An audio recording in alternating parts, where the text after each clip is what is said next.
Welcome to the EnAlgae vodcast and our latest update for summer 2014. We're now well over halfway through the project, having started in earnest in late 2011. All of our algae production pilot facilities are now up and running. In the last 9 months alone, we've had a new facility installed in the Botanic Gardens in Cambridge, which is operated by Incrops and the University of Cambridge. They're trialling the use of brine wash from the water industry as a nutrient source for algae growth. Here at Swansea University, colleagues have been installing trial algae cultivation system at the Tata Steelworks site in Port Talbot. Here we'll be looking at the use of CO2 from the industrial processes at the site to drive and accelerate the growth of algae. Our 9 pilot operators are now generating vast amounts of information which our modelers have been processing and we're incorporating into databases that ultimately will feed into the decision support system we'll produce at the end of the project. This is the tool that we hope will inform decision makers across Europe on how best to implement algal biotechnology across the region. Given that the algae industry is a fledgling industry across the world, it's not surprising that the cost of algae production is still often considered to be too high. So what we're doing within the EnAlgae project is looking at how to subsidise production through utilising a full range of other components from the algae in addition to the energy aspect. Also, a major part of the EnAlgae project is looking at how we can integrate algae production with a range of industrial, agricultural and municipal processes.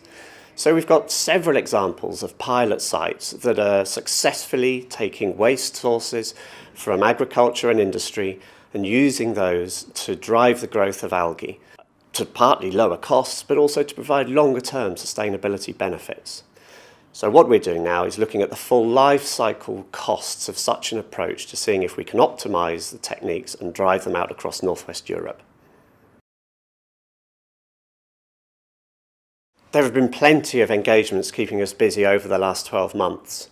At the end of last year in Brussels, we organised a seminar to showcase how international collaboration through these European funded projects can help boost the bioeconomy in Europe. Then closer to home within the project, all our pilots have been showcasing their facilities.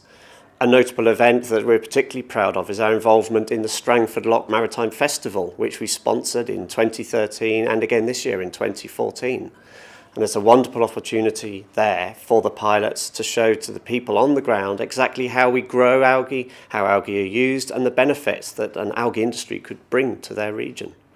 And last but not least, we've been disseminating our project results at various scientific conferences around the globe, in Europe, from Manchester to Montpellier and beyond.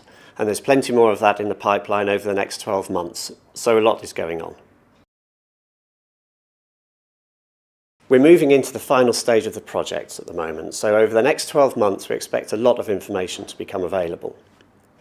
One of the things we'll be doing is taking all of our reports and building these into the database that underpins the decision support system I mentioned earlier. We hope to have a beta version of this available by spring 2015 that we will roll out for stakeholder consultation.